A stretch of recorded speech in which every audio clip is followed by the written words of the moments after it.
Hey guys, thanks for tuning in. For my first post, I just want to show you guys my service vehicle. It is my personal truck that I have pretty much gutted and converted to be a fully equipped mobile mechanic setup. I'll try to keep this pretty brief, 5-10 minutes tops. I'm not going to go into super detail into all the tools that I'm using. This will just be a quick overview. I'll open up all the drawers, open up the bags, show you what I'm working with. And, if y'all have any questions, feel free to drop comments on it. I'll more than happy to answer anything. And, yeah, without too much yapping, let's just get right after it. Alright, there she is, 2013 Chevy Tahoe. I got my gas-powered equipment on the back just to keep all the, gas fumes out of the cab. Also heavier equipment here, like my floor jack, just to make it a little easier for quick access, because right here, just drop it on the ground. We'll start on the left-hand side of the truck, and just as a heads up, I'm probably going to drop the phone in my pocket, every once in a while to be able to use both of my hands so I can show you guys what's going on. But obviously, this is an oil drain pan. I'm going to get a second one to add just in front of it. That one's going to be coolant only. This one will stay oil only. I've got a 1700 amp jump box here. Over here to the side is my number one fan. Do love this thing. Pushes a lot of air and uses the Milwaukee batteries, which I already have a ton of. We can take a peek down inside of this pack out bin. I've got some other stuff. The power probe. Gotta love it. I mean, this thing is almost essential when you're diagnosing electrical circuits. I mean, it just makes it so much easier. I love it. This guy is a vac and fill, or you may have heard it called an airlift system. This is the best way to fill any and all cooling systems. Just below it, little cooling system pressure tester. Got my angle grinder over there. You never know when you need to chop something off. These guys have come in handy before. You just hammer these little sockets onto locking lugs. If the customer, lost their wheel lock key, hammer it on and you can zip them right off if you're lucky. Come back up, close that lid. Number one fan is home. Easy there. Oh, we forgot the power probe. Oh well, we'll get that later. Moving down, this is my electrical bag. I've got all sorts of diag equipment in here. I'll probably pull that out here in just a minute and show you guys what's going on in there. Got some jack stands down here. Must have. I don't feel like getting crushed by anything. No thank you. This is just a fender cover, just to keep the noise down on this thing. Back here, these are, I believe they're 1/2-inch drive, extended reach sockets. This whole platform is 3/4-inch plywood. And you guys can kind of see how I've got it built out here. I had to add some legs to the front of it. Those are 4x4s, just to keep the whole front of this platform supported, because I do have a boatload of weight on the other side. We'll get to that in just a moment. Yeah, here, I'll go ahead and drop you guys just for a moment. Bloop. This out of here. Oh yeah, form a funnel. This is almost essential on certain cars. If you don't want to make a huge mess and drop a bunch of oil down into the subframe of the car, these are great to have. Let's pull out this bag. Take a look-see. Let me have it. There we go. I'm going to set you down again. Like, you need two hands for everything. Okay. Bag of mysteries. Soldering iron. If you're going to make a good, strong electrical repair, especially on very sensitive circuits that run low voltage, solder is the way to go. Any higher voltage circuits, 12 volts, stuff like that, just standard, like butt crimps with heat shrink, work pretty well. Electrical testing leads. I've got my meter here. This is just a very basic meter. This is super affordable. Got it from, I think, O'Reilly. And it does everything you need it to do. I mean, it accurately reads voltage. It accurately reads resistance. You can do voltage drop testing when you move it over into the the proper setting. You don't have to spend hundreds and hundreds of dollars on a high-end fluke meter. Let's see what else. Just a quick overview. Battery disconnect set. Very useful. I mean, you pretty much got to have something like this to do a parasitic draw test. So you can isolate the battery and the meter. So you can read how many amps are being pulled on a particular circuit. That stuff's just a bunch of, this is just a bag of gold, really, honestly. If you do a lot of electrical work, I don't have to use these terminals. They're nice to have. I do like having just the wires to grab, for wiring repairs. This guy right here is pretty neat. Hopefully I can open it and not make a huge mess. It made a huge mess. I'll deal with that later. But these are terminal probes. You can stick these right in the end of a connector, and on the other side you'll have your meter, your power probe, whatever you're looking at, and you can take your measurements.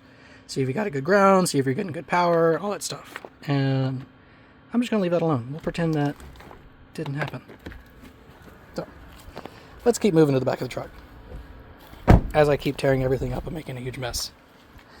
Get this hatch open. Look at that, just barely clears without touching the air compressor. Loved that. Was very excited when I figured that out.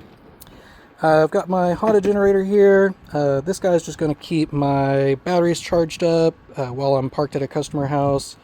Its main job, though, is going to be to provide adequate power to my AC equipment.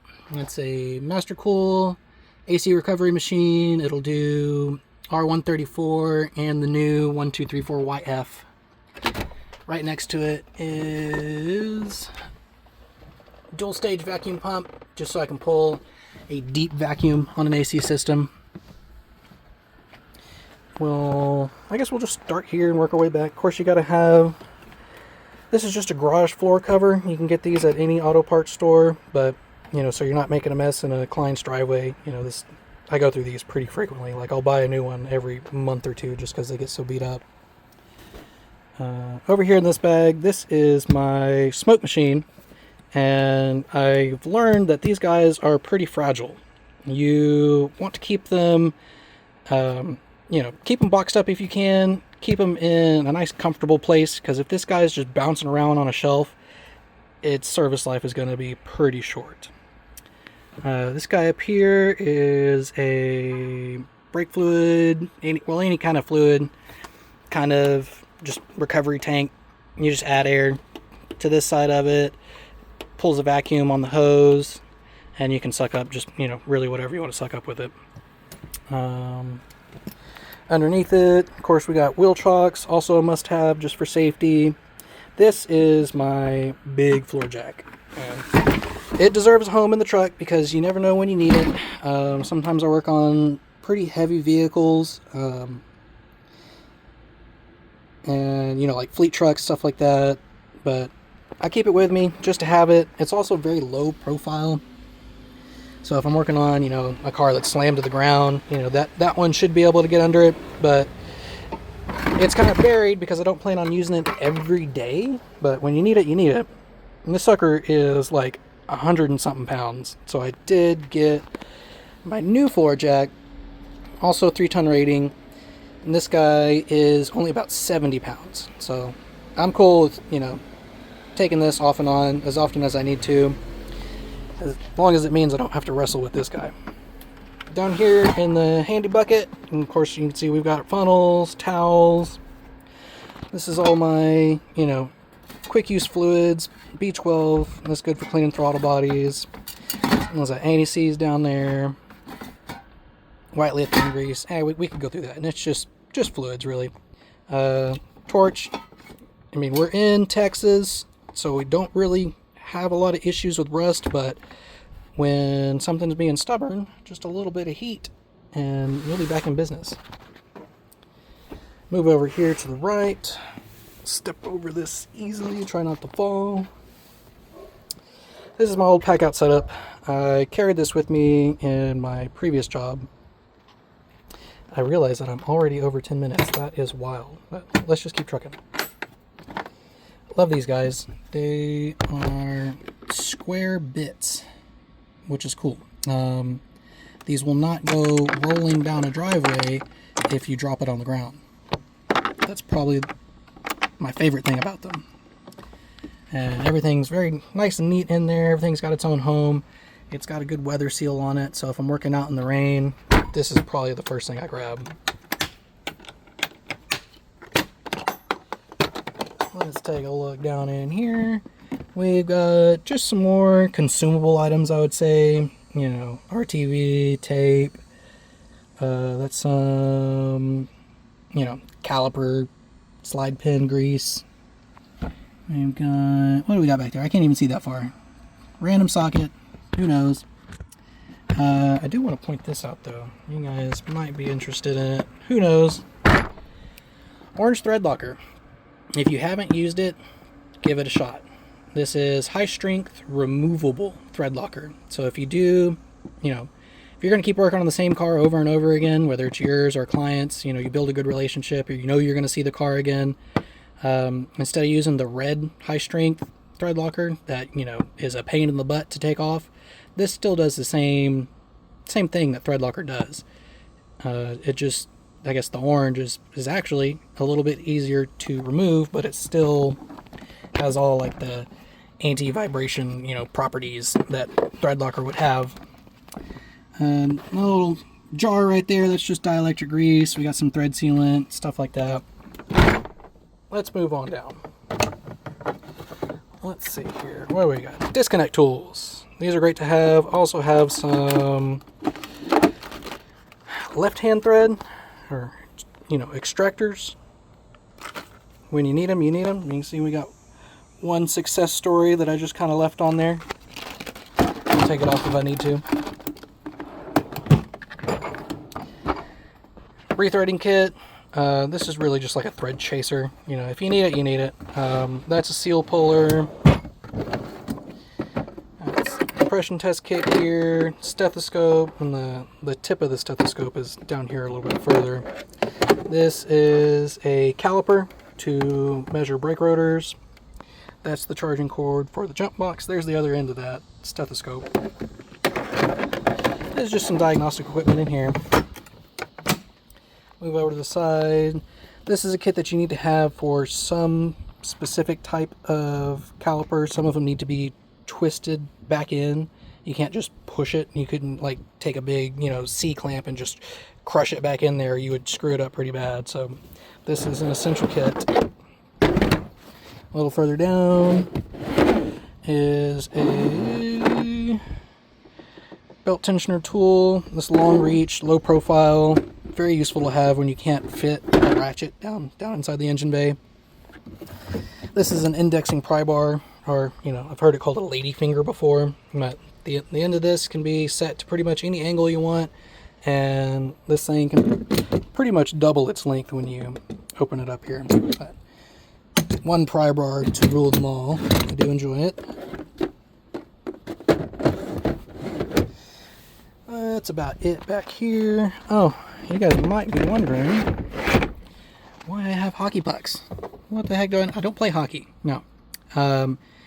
Anybody who owns a Corvette, or has worked on a Corvette, or even some BMWs, you probably know that there is a little section on the underbody that is just about this size. And this makes a very nice lift pad between your floor jack and the body of the car. So you don't run the risk of cracking any of that super expensive carbon fiber, you know, whatever they put on there. AC manifold gauge set that came with the whole kit, as well as those 2 bottles back there.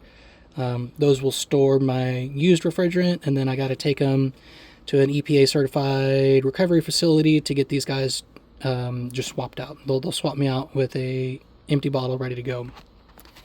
What else? And that is a pressure bleeder. You can fill brake fluid in that guy and pressurize it with the handle on top. and that's a very good way to bleed brakes. I could probably make a whole video on this guy alone. This is my gas-powered air compressor. It is extremely loud, so I'm not going to start it right now, but it puts out a lot of air. It can fill both these tanks in just about 30 seconds. And if I'm running either of the brake bleeders or my airlift system, which requires just constant airflow, that thing will keep up. So super pleased with that. We might do a whole video on that guy. This is the business end. Every time I pull up to a client's house, it's going to be on the passenger side of the truck. Just because I'm going to be here so frequently, I don't want to, walk all the way around the truck into traffic. So this is, my high access area. I've got a Lyle oil filter cap set here. It's got all sorts of sizes. I've got a couple lights here. I am a huge fan of these icon lights. I lost one of these guys. I went to go buy another one immediately because this is also a power bank. You can charge your phone off of it if you need to. I think that's pretty slick. And I just recently got this guy. You can tell it's still nice and shiny, but it's blue. I mean, I couldn't help myself. Had to get it. On top of the box, I've got, just latex gloves. Well, not latex, but nitrile gloves. And my towel holder right here. Start at the top, work our way down. This guy, I've actually ran into a lot of mechanics who don't even know what this is. So if y'all already know what this is, kudos. But this is a brake caliper spreader.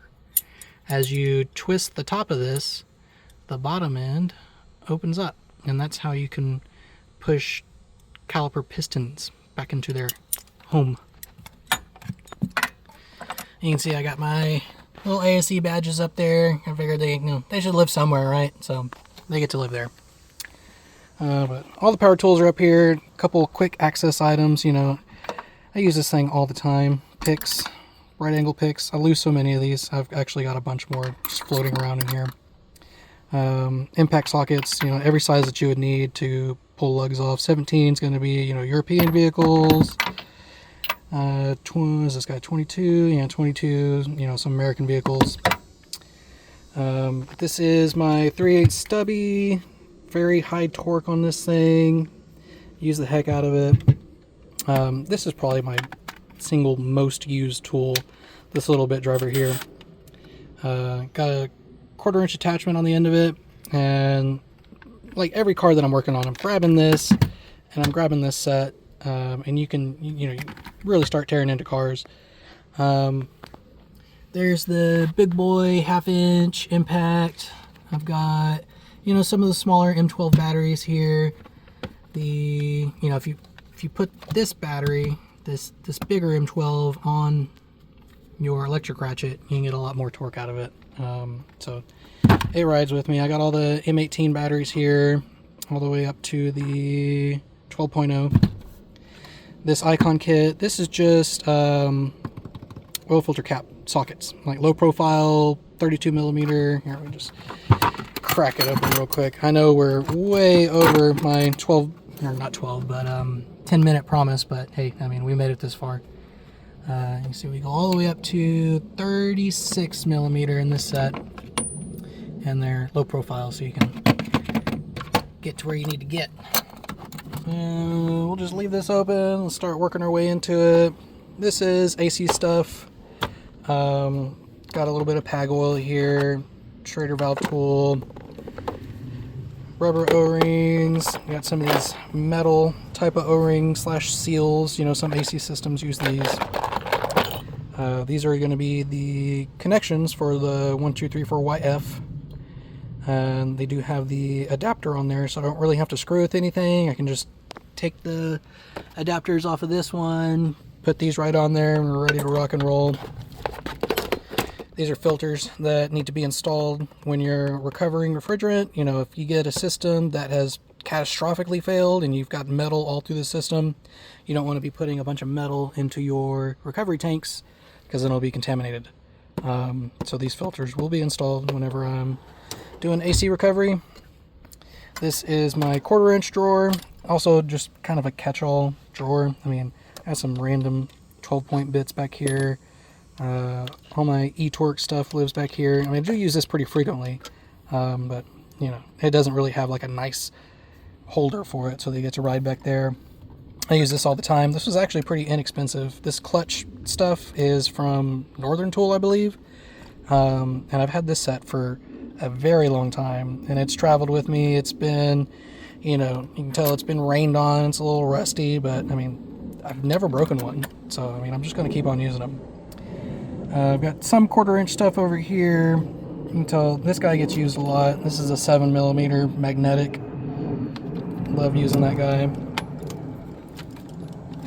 And I do very much enjoy my teeny tiny 1/4-inch. This makes like under dash work very easy. It's also, you know, just really nice to have in your hand. I bought this one a long time ago. Still use it. This one I purchased, you know, I didn't need to have both of these, but I was traveling, I was out of state, I was working in like North Carolina, and I didn't have, you know, my handy dandy snap-on one. A Matco truck pulled up, and I was like, yes, I need it immediately, please. Couple wobble sockets. These guys are nice. This is like a spring-loaded wobble socket, you know, so it's not just, you know, if you're going in somewhere, it doesn't just flop down on you and kind of hold its own place. These guys are from O'Reilly and relatively inexpensive. If I break any of these, I'll definitely go back and get them.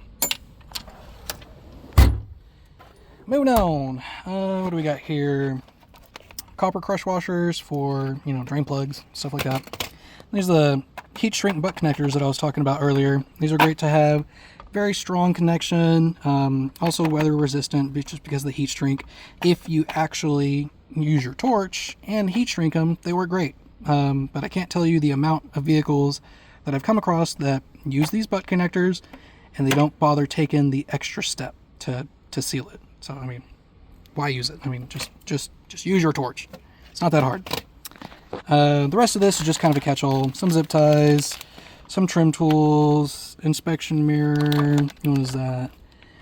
Gap tool, and we got tape measure, tire chalk, yeah, just random stuff. Let's keep moving down. This is my 3/8 drawer. Everything in here is going to be a 3/8 drive. Little impact bits, a spark plug socket. I got a couple other spark plug sockets over here. Torx bits. This is some more Harbor Freight Icon stuff. I mean, I just use the heck out of it. I mean, because it's, you know, compared to the big toolbox, you know, big tool truck suppliers, this stuff is pretty cheap, honestly. But it's not like built cheap. This is pretty solid. Love using it. Low profile. I got some deeper ones over here, just the common ones. I didn't want to shell out the cash to get the full set, because you're talking, I mean, from Snap-on you'd be talking like $500 plus to get a full set of deep socket 3/8 wobbles. So I just get my highest use ones that I needed to have. In the back we've got a bunch of chisels. I got a full chisel set hiding back there. These are air hammer bits. You can see this one's seen better days. But, you know, it's got a little bit of life left in it. We'll keep it on board. And kind of a flat chisel.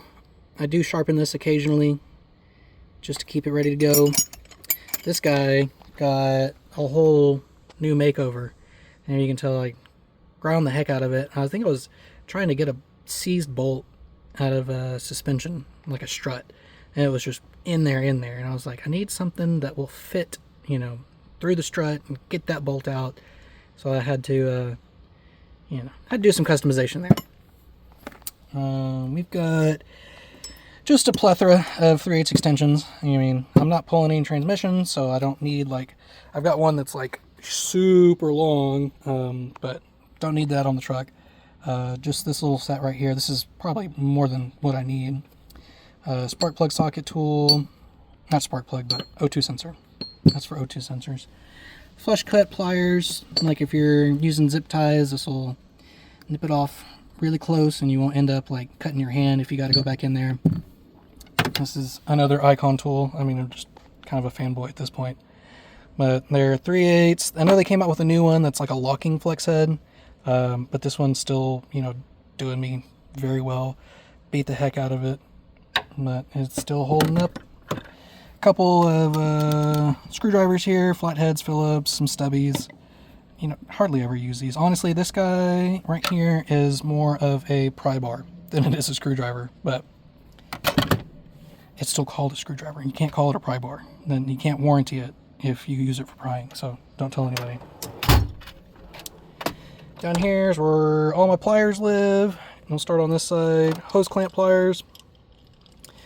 This is just an Amazon tool because I busted up my nice one, but you know, it's working. It does its job. This is a kind of a flexible, but it's also hose clamp pliers. Very useful in tight quarters. Any Toyota owners or, you know, DIYers who own Toyotas, you'll be familiar with this. You gotta have it. If you try to use just a regular cup on the end of the Toyota oil filters, you're gonna have a very bad time. And this guy's kind of cool. It can grab onto just, you know, whatever size oil filter you want it to grab onto. So more Milwaukee stuff, pliers, a couple snap ring pliers. I don't run across a bunch of snap rings, but you know, when you do, gotta have these. I grab this guy all the time. This is another Lyle tool, but I'll use this for a lot of trim work. I don't have an example right here in front of me, but just the plastic trim retainers, very good to get under them, pop them up, and you come under them again and get the whole thing out. So I use this guy all the time. Just your standard needle nose pliers, and these are not flush cut. These are just regular side cutters, dikes, whatever you want to call them. A couple little locking guys. I'll use these to, if you're doing an oil change and it's got like a cover on it, you can just pinch that cover and it'll hold it out of the way for you. A couple of hose picks. You know, if you're trying to get a hose off of something, you can kind of work it down in there and get it nice and loose before you struggle with the hose trying to get it off. A couple of very long pliers, because you never know when you need to reach, you know, super deep. I don't think there's much else hiding in the back. Not really. We'll keep moving on. This is where all of the wrenches live. I have a full set of snap-on wrenches. I'm not carrying them all with me as much as I would want to. You know, I got to save some space somewhere. So I got down to 17 of the, you know, non-rationing style. Just because you can put a lot more torque on just a regular, you know, non-ratcheting end. Big 24, you know, that'll be good for suspension work. Never know when you need it. The adjustable lives back here. What is that? 13. I guess just because it didn't fit in nicely, you know, up here. You can just hang out back there. Some line wrenches, you know, doing brake line work. Very useful. Got a good set of those. And then more Icon shoutouts. This is their full set of their ratcheting wrenches, and they work fantastic.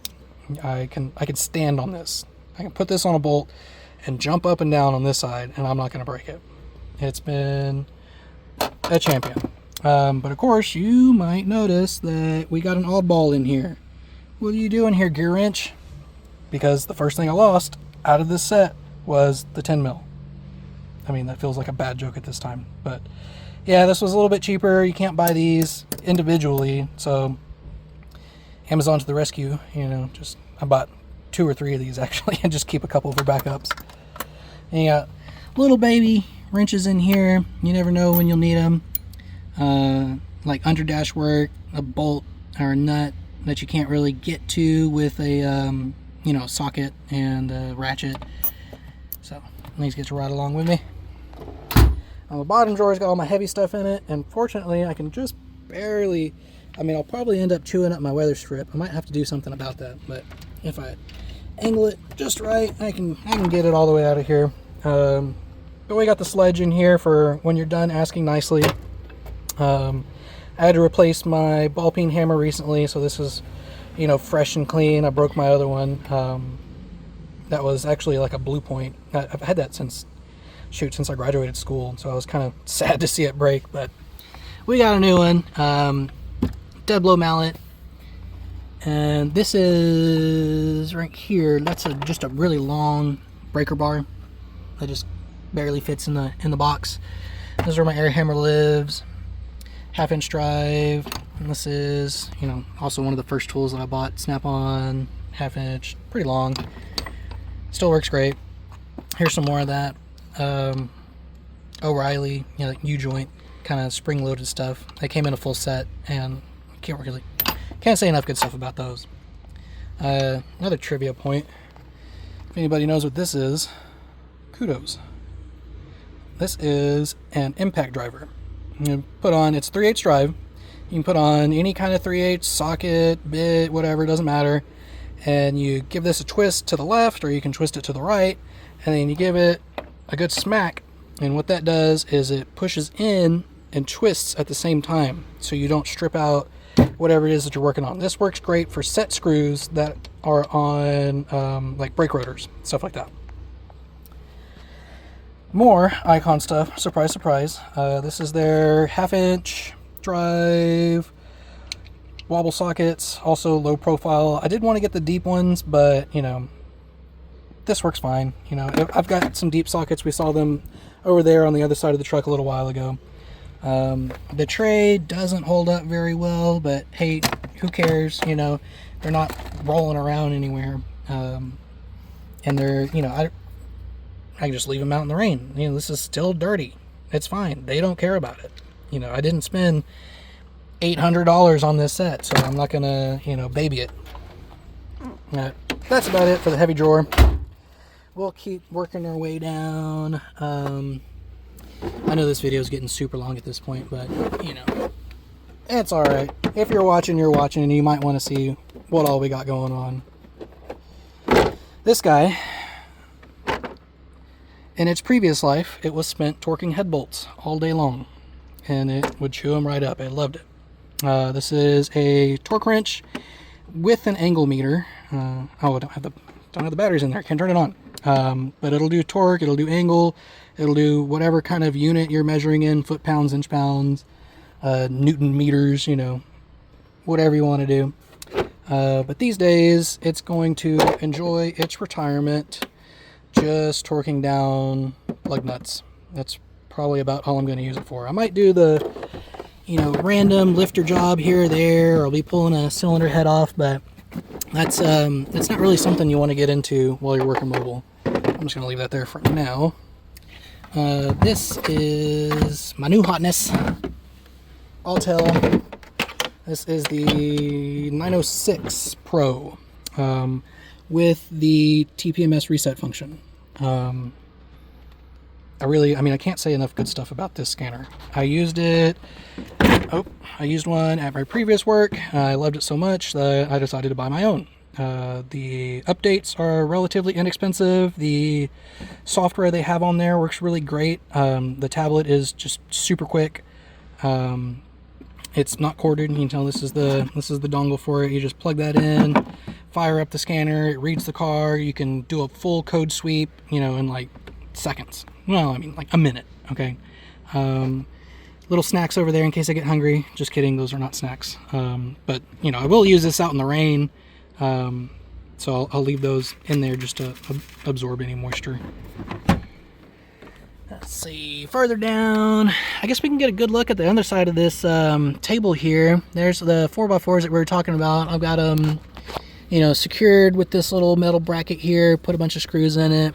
On the back side, I used just these, I've just grabbed these from Home Depot, just like a metal tie. This is more for like framing, but this kind of does the job that I want it to do, just to keep the whole platform from sliding forward or, you know, sliding all the way back.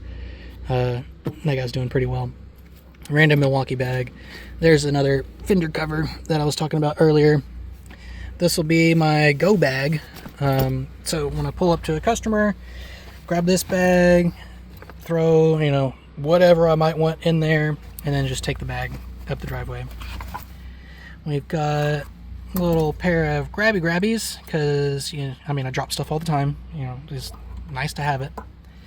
That guy is a hood prop, and then we've got gloves down here for just dusty, dirty work, and then more nitrile gloves for actual wet work.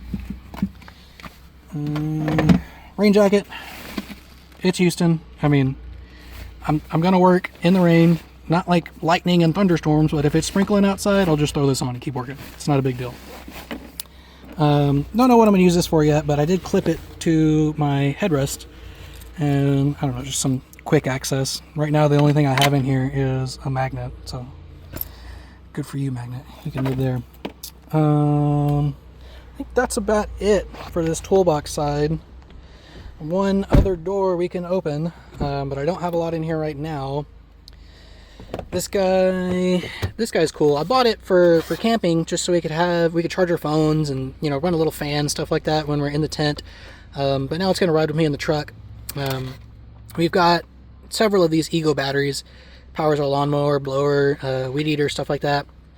So I already had the batteries, and then I decided to get the little inverter thing, you know, just for camping purposes. But this will do pretty nicely to keep my laptop and tablet and whatever else I need, phone, you know, charged up as I'm working. So that's gonna ride with me. I'll have my cooler, just keep cold water and stuff, backpack, all that's gonna live right here. This will hold all my invoices, and I've got my like tax ID and stuff like that down in this, because you never know when you pull up to a new place that you don't have an account at, you'll need some paperwork. So I'm gonna carry it with me. I do accept credit card payments. This little terminal is pretty cool. Oh, it wants me to choose a network. I don't want to choose a network. I'll go back. Oh well. It did have my logo on it. Yep. Oh well. Maybe I'll show you that later. I'll figure out what's going on with this. But anyways, I guess that's about it. I know this video ran super duper long now, but if you stuck around, I appreciate it. We're gonna get vinyl lettering. That's in the works. That'll be next week. Gonna have a logo on there, website. The back glass is also gonna have a full logo on it, website, QR code down here at the bottom.